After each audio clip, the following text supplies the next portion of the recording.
So today we're going to set up our DSX 5000 cable analyzer for a Cat5e permanent link test. I've just put the module in the back so we can see it says DSX 5000.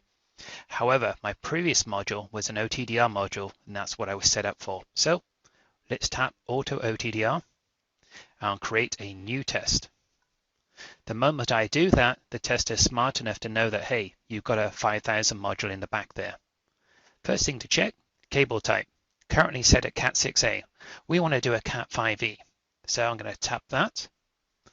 And here I see my Cat5e UUTP. There are more options in here to select various manufacturers. Our MVP here is 69%.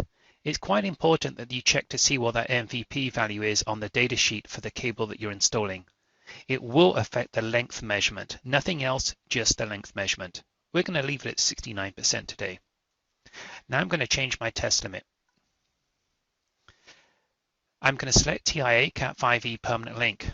This is the last used. If I tapped more, you can see all the various standards that are available to you. In fact, if I go to TIA, we see our list. Permanent link first and then channel underneath. So let's select Cat5e permanent link.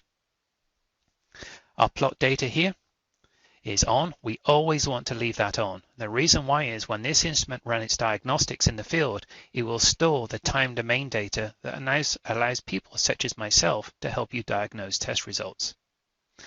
If you tapped on the HD TDR, HD TDX, you get two options here. You can have it run when it only fails or is marginal pass, or you can have it run at all auto tests. Now, if you do run it with all auto tests, that means the HD TDR and the HD TDX is going to run every time, regardless of whether it passes or fails. And it's going to add about 3 seconds to the test. So leave it on, leave it off. That would be your decision.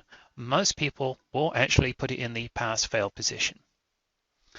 And then we got our outlet configuration. What was the color code? If you tap here, this particular standard allows two selections, T568 or T568B. And if you're not too sure, you can tap on Sample, and it will show you the color code. We're going to use T568B today. Use selected. And then your final setting on here is this AC wire map. The only time you're ever going to use that is if you're testing through a mid-span PoE device, 1000 base T. Very rare you see those devices these days. Most people are doing PoE from the switches. So leave that off. If you do turn that on, you're going to disable the resistance and the shield test because those are two tests that cannot be done through a mid-span device. And you will get a warning if you do turn that feature on. Tap Save. Here's my previous OTDR setup. Select my new one. Use selected. And I am done. I'm ready for a Cat5e permanent link test, and now all I need to do is set a reference.